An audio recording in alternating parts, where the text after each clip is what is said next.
ఆ రోజు రాష్ట్రంలో రాజశేఖర రెడ్డి గారి క్యాబినెట్లో నేను మంత్రిగా ఉన్నాను.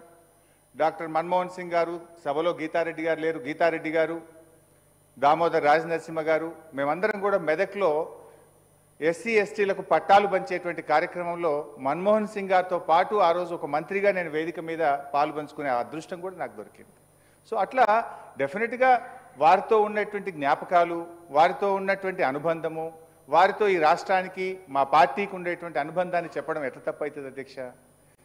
మంచినే గుర్తు చేసే ప్రయత్నం చేసుకుంటున్నాం. వారికి ఆత్మశాంతి చేకూరాలి, వారికి ఇంకా మంచి గౌరవం దక్కాలి, చరిత్ర ఉన్నంత కాలం వారి పేరు నిలబడాలన్నదే మా ఆకాంక్ష అధ్యక్ష. అయితే అధ్యక్ష, ఆ రకంగా కేసీఆర్ గారు మరి ఆ పోర్ట్ఫోలియో వదులుకుంటే ఆ రోజు ప్రణబ్ ముఖర్జీ గారు తన ఆత్మకథ కూడా రాశారు. ది కోయలిషన్ ఇయర్స్ అని 10 సంవత్సరాల యూపీఏ పాలన మీద ప్రణబ్ ముఖర్జీ గారు ఒక బుక్ రాశారు అధ్యక్ష. తన బుక్లో కూడా ప్రస్తావించారు, మన్మోహన్ సింగ్ గారి క్యాబినెట్లో కేసీఆర్ గారు 10 సంవత్సరాల పాటు 6 నెలల పాటు శాఖ లేని మంత్రిగా ఉండడం అనేటువంటిది ఆ పుస్తకంలో కూడా ప్రణబ్ ముఖర్జీ గారు కూడా గుర్తు చేశారు అధ్యక్ష. సరే, ఏది ఏమైనా అధ్యక్ష, మరి ఆనాటి యూపీఏ ప్రభుత్వం తెలంగాణ విషయంలో కామన్ మినిమం ప్రోగ్రాంలో పెట్టి నిర్ణయం తీసుకోవడంలో ఆలస్యం అయితే మరి కేసీఆర్ గారు ప్రధానమంత్రిగా మన్మోహన్ సింగ్ గారి దగ్గరికి వెళ్ళి పట్టుబట్టారు. ఇట్లా అయితే నేను క్యాబినెట్లో కొనసాగలేను, దయచేసి మీరు ఆలోచించండి అని బాగా ఒత్తిడి పెడితే ఆ రోజు ప్రధానమంత్రిగా మన్మోహన్ సింగ్ గారు ప్రణబ్ ముఖర్జీ కమిటీని వేశారు అధ్యక్ష. ప్రణబ్ ముఖర్జీ కమిటీని వేసి దేశంలో అన్ని రాజకీయ పార్టీలను ఒప్పించడానికి మీరు ప్రయత్నం చేయండి అని చెప్పి ప్రణబ్ ముఖర్జీ గారి మీద ఆ బాధ్యత పెట్టారు. అప్పుడు కేసీఆర్ గారు పోర్ట్ఫోలియో లేని మంత్రిగా ఉన్నారు కనుక ఒక్కొక్క పార్టీ దగ్గరికి వెళ్ళి దేశంలో 23 రాజకీయ పార్టీలను ఒప్పించి ఆ 23 రాజకీయ పార్టీల లేఖల్ని డాక్టర్ మన్మోహన్ సింగ్ గారి చేతిలో కేసీఆర్ గారు పెట్టారు.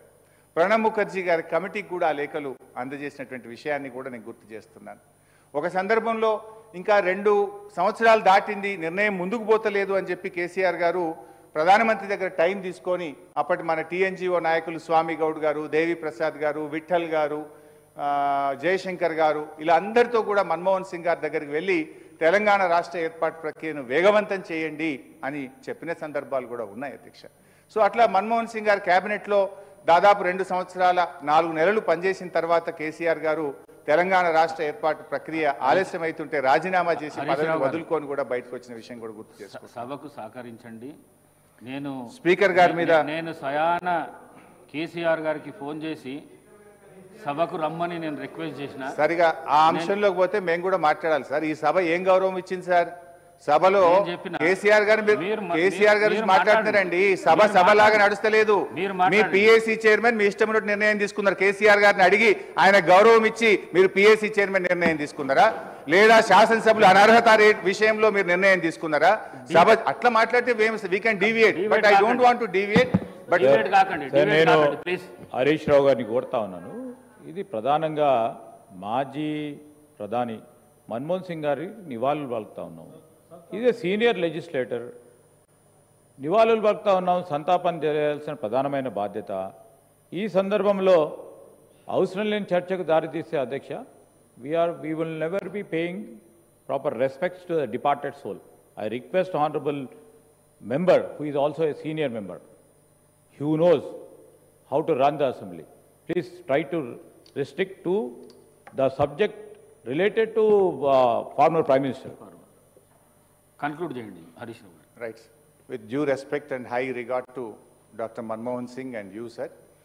సో ఈరోజు తప్పకుండా బీఆర్ఎస్ పార్టీ తరఫున మన్మోహన్ సింగ్ గారికి ఘనమైనటువంటి నివాళులను అర్పిస్తూ వారికి విగ్రహం ఏర్పాటే కాదు, తప్పకుండా మన రాష్ట్రంలో స్కిల్ యూనివర్సిటీకి వారి పేరు పెట్టాలని, భారతరత్న కూడా వారికి ఇవ్వాలని కేంద్ర ప్రభుత్వాన్ని కూడా కోరుతూ, అదేవిధంగా పివి నరసింహారావు గారి ఖ్యాతి కూడా మరింత పెంచే విధంగా కేటీఆర్ గారు ప్రతిపాదించిన విధంగా ఈ తీర్మానంలో కేంద్ర ప్రభుత్వాన్ని ఢిల్లీలో కూడా పీవీ ఘాట్ ఏర్పాటు చేసే విధంగా ఈ తీర్మానంలో దాన్ని కూడా జతపరిచి కేంద్ర ప్రభుత్వాన్ని కోరాలని చెప్పి కోరుతూ, వారి డాక్టర్ మన్మోహన్ సింగ్ గారి ఆత్మశాంతి చేకూరాలని,